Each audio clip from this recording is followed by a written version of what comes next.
Mercury Colony Park wagon. So it's a big block car, 390. Back in the early 60s, a turbocharged engine was unheard of. And a Corvair, this was America's Porsche. I'm Tom Cotter. The first car I found, I was 12 years old. I'm 61 years old now and I'm still finding cars. That's a rare car. I don't know when the last time I saw one of these. And in this series, you'll see that there are still plenty of cars left.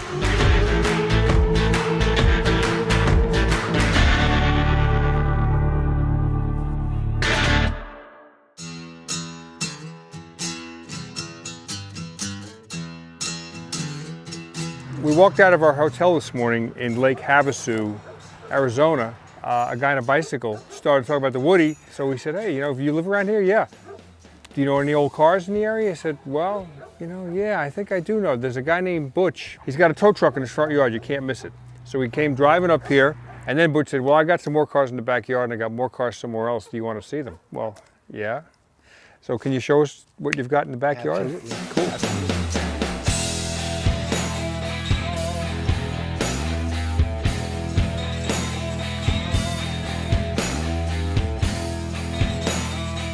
Seems pretty solid.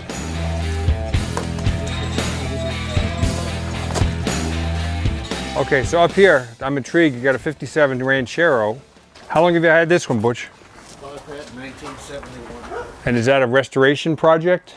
Should be. Do you sell any of these cars, by the way? These that I have, I'm kind of fond of. This that I was telling you earlier was a $150 car when I bought it. This was $150. Did you buy it local? I bought it in Needles, California. Mm-hmm. Just to recap, we've seen the cars that Butch has in his yard here at his house, and now we're driving about 10 miles away to a yard he has with apparently 80 more vehicles in it, so can't wait to see what's going on there. So you have the MG, you dragged this MG in here? Yes. And things in here are for sale, so how much would this car be? I'm trying to get $3.5. $350? Yep. Okay, 'cause I'm always afraid to ask people, did you mean $3,500? Or No. Okay, and then I see this Dodge van here. 68 Dodge A108. What do you want for this van? I verbally have that sold for $1,000. Okay.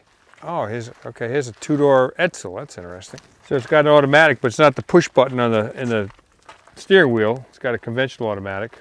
What year is this one? 59. 59. This is a 1950 Ford truck. Now, besides being in solid shape for being that old, if you wanted a four-wheel drive back in the day from Ford, you couldn't buy it from Ford directly. Ford contracted a company called Marmon-Herrington, and they were based in Indianapolis. And Marmon-Herrington would build a four-wheel drive out of a truck or even a car. Woodies often came with four-wheel drive Marmon-Herrington conversions, and this truck has got one. So that's a solid truck, and it's a rare drivetrain. What are you asking for that? I'd want $1,500. $1,500. That's a rare one.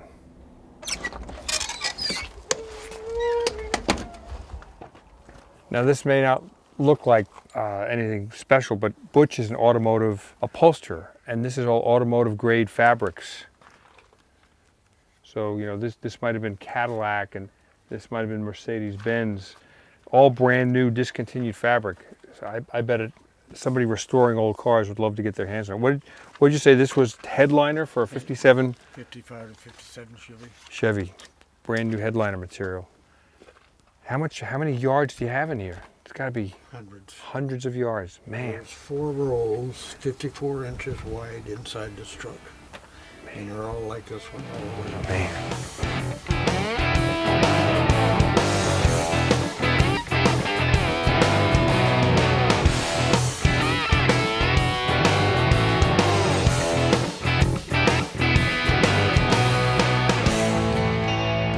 We're here at the home of Pete Hinkle, and he said, I got this cool old wagon that a buddy of mine owns, and I'm storing it for him in my yard. Maybe you're interested in looking at it. So this is a 64 Mercury Colony Park wagon.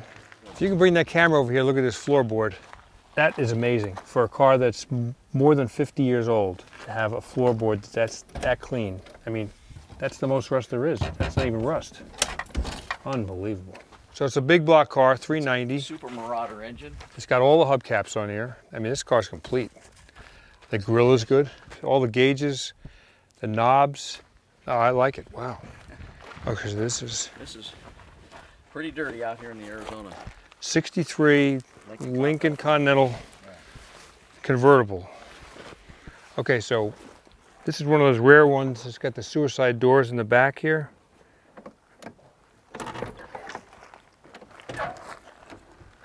So you had a conventional door in the front and a suicide door in the rear. Convertible. This is a rare sucker. So this is a 63. Your dad bought it when? In 65 or 66. I think it was 66 that they bought this in Stamford, Connecticut, where they bought this car. Stamford, Connecticut. And he lived in California? No, he started in California. This one came from, this is my grandmother's car, his mom's car. She from California. This is so solid. I mean, the doors, all the trim. This has never been restored? Never been. Well, it was repainted. That's it. Repainted. And it's got like a, what, a 410 or 430 or one of those? 430. 430. Yeah. Original top? Original interior. Yep. Repaint. So what's your intention for this car? You gonna? Like the rest of them, get to it, clean it up, and then see what to do with it. So when was the last time it was driven? It says 05. Does that sound about right? No, he renewed the license. This is probably driven late 90s. And that was up to the store and back, up to Safeway and back. Jeez. It's beautiful.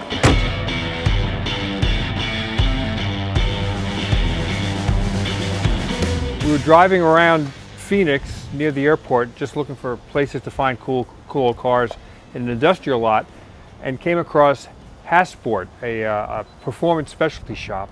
He and his brother, a family business, have operated this place for years, and they build hot rod Hondas, and they have some cool old stuff in the back that we're going to look at. But we're standing in front of what used to be a Honda. Why don't you tell us what happened about this? This is my 2000 Honda Insight. I was racing it out at El Mirage. We actually won the season championship with it.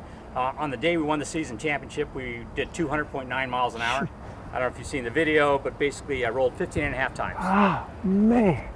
All right, well, I think you've got some old cars in the back we want to take a look Let's at. check them out. Well, let's start with this Honda 600, okay? Yeah.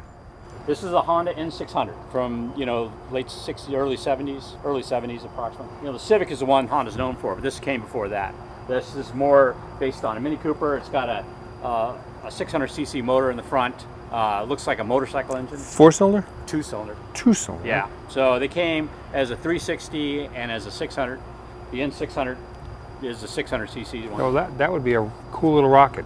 Now, what Hasport is known for are building motor mounts to convert Hondas like this into V6 power plants.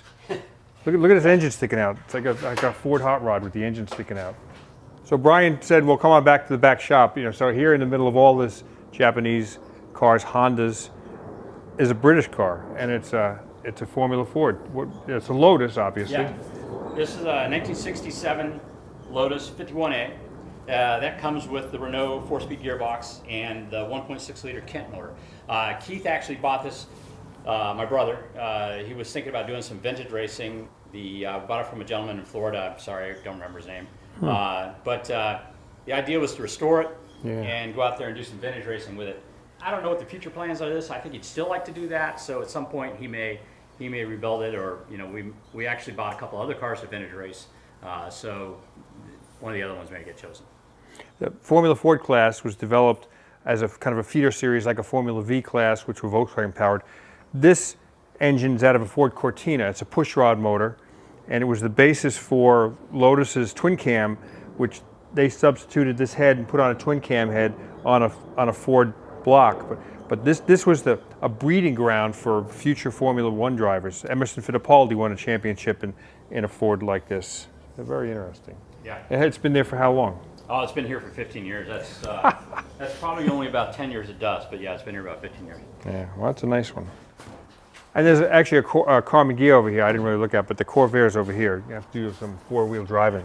When I saw it, I said, is that a Toyota Corona? What is that? It's a two-door. Well, it's actually a smashed-up Corvair. It's kind of hard to tell with the nose like this. Now, it says Corsa on it. It's well, of course, it Corsa. was a model. Yeah, it was, Okay. it was a model. And so this is not just a regular Corvair. This is a turbo Spider Corvair. And when I talked to your brother, he said, yeah, I would definitely sell that car. So, you know, Yeah, we bought this at auction one day. It actually drove through the auction, and when Keith walked up and looked at it, they popped the trunk and saw it was a turbo motor, so he just bid on it and bought it. so it drove like this? Yeah, Jeez. yeah. I mean, obviously it needs a front end replacement, and it may, yeah. So because these things don't really unbolt. Yeah, it's got Yeah. it's got some rust problems. But even if you bought this car for the drivetrain and moved it into another car that might be more structurally sound, boy, you just think about General Motors back in the early '60s. This is the later model Corvair model with the newer body style, but a turbocharged engine was unheard of. You know, General Motors for a little while was very adventurous in going front-wheel drive with the Toronado and the Eldorado, and a Corvair. This was America's Porsche, a flat, horizontally opposed 6-cylinder engine that was air-cooled. Pretty amazing.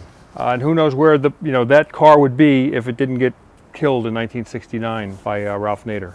So that's a good one. Okay, I guess that's it.